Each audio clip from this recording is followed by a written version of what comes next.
Course Introduction. Objectives. Discover exactly what the Internet is. Learn how this guide can help make your community digitally connected. Folks under the age of 40 likely don't remember a time when there was no Internet, and it's entirely possible that many among you won't immediately recognize the man in this picture.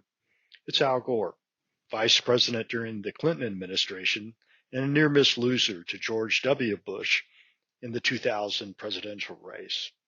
Do you remember Florida's hanging chads? During one unfortunate speech, Al made the bold and preposterous claim of inventing the Internet, garnering scorn and derision from his political opponents and from others. One lighthearted example is this pun, Al Gore rhythms instead of algorithms. Algorithms are computer-based processes that are designed to solve a particular problem or to complete a specific task. It is certainly true that the Internet could not run without algorithms. But perhaps in addition to poking some fun at Mr. Gore, the algorithms joke in the previous slide also illustrates the quality of most computer geek humor.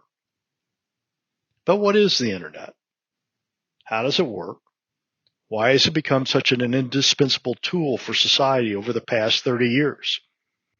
Much of the discussion that follows is based on the online multimedia presentation, A Short History of the Internet, prepared by the Science Plus Museum Foundation in December 2020. The piece has some great pictures and videos, in addition to a more thorough written discussion of the origins of the Internet, and you can access it in the materials included within this course. Of course, Al Gore, the politician and vice president, did not invent the Internet. That honor really is shared by several individual computer scientists working at multiple universities in connection with the Defense Department funded project that began in the late 1960s. The goal of this project was to develop a way to interconnect multiple mainframe computers found in remote locations so that they could work together to process data and run computer programs. The vision was to create a network of computer networks, and they named it the Internet. You will learn more about the various technologies that have been created to enhance the usefulness of the Internet later in this course. But for now, it's useful to think of the Internet as a way to send computer data, a collection of ones and zeros that are arranged in a particular sequence, between digitally connected devices. This computer data itself can do a mind-boggling number of different tasks when it is paired with a digitally connected device. A laptop computer, a desktop computer, a smartphone, or more recently, devices like Alexa, Echo, and less obviously, devices that regulate the electrical grid or traffic signals and other municipal utilities. You're using the Internet right now, for example, to view and listen to the audio that is part of the slides that make up this presentation.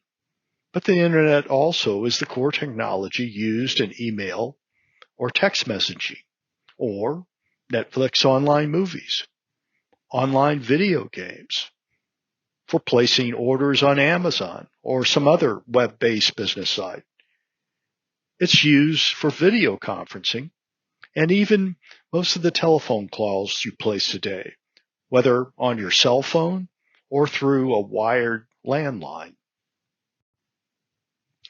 In each case, the Internet makes this technology possible by converting the long chains of ones and zeros that make up computer code, email, video, audio, or other data into shorter packets of around 1,000 characters that can be transferred more easily through the network. The Internet transfers these data packets into an appropriate remote location, a computer tablet, a smartphone, or other digitally connected device, using a standard program first invented in the 1970s called Transmission Control Protocol and Internet Protocol. This program, an algorithm, is referred to as TCP/IP, and it is really the most fundamental part of the Internet we use today. The medium through which these data packets travel could be a copper wire or coaxial cable, fiber optic cable, or through the air as a wireless device such as your cell phone. In each case, the TCP/IP program breaks down the transmission into manageable size data packets and send those packets to the intended recipient. The recipient uses the same TCP/IP program to reassemble the many separate data packets in a proper sequence to complete the intended communication.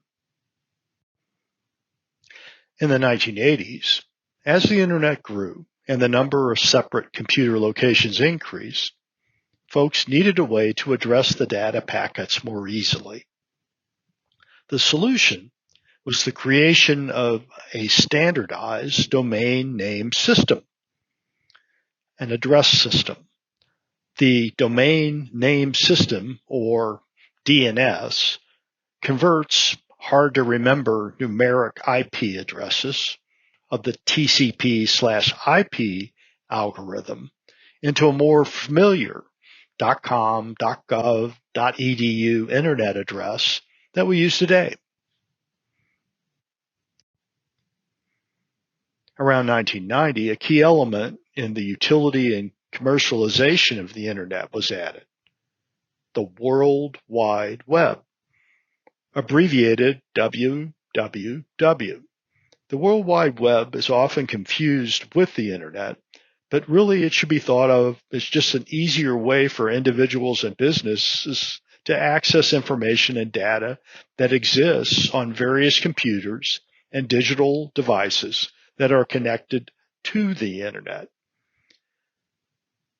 Instead of having to type a specific DNS address to access a file or application that the user wants, the World Wide Web introduced something called the Hypertext Transfer Protocol, abbreviated as HTTPS//. This allows users to quickly navigate or surf the web and find the document, picture, video, music file, or any other computer file they want, simply by clicking on an embedded hyperlink. All these inventions, and many thousands more, help fuel the entry of private commercial enterprises, Internet Service Providers, or ISPs, into the Internet. ISPs serve a critical function by moving data through the Internet today at speeds that are unimaginably fast, measured in millions megabits or billions gigabits of data each second. This, of course, is incomprehensibly fast, and the advances here are among the most consequential achievements of science in the 20th century. But more important to the goals underlying this guide, and to each of you taking this course, is that these advances have resulted in new digital applications connected to the Internet that can transform and improve health, education, economic conditions, and overall quality of life in our communities.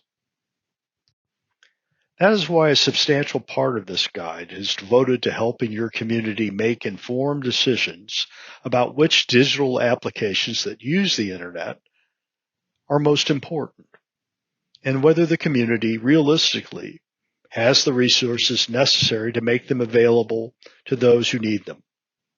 Like most things in life, This will require trade-offs to match the digital applications most needed by the community with the most cost-effective internet infrastructure solution that is available and affordable.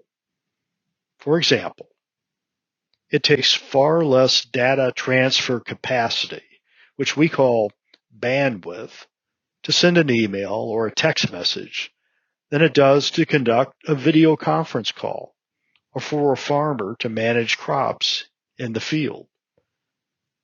The equipment used to transfer data through the internet, which we will call internet infrastructure technology, is relevant because certain infrastructure, such as optical fiber, for example, can fulfill the speed and reliability requirements for almost any digital application that uses the internet now in existence.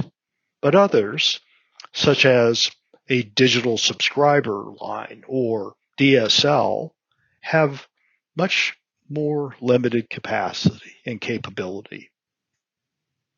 But even though these technologies have more data transfer capacity, they are often much more costly to build and to provide to members of the community at an affordable monthly rate.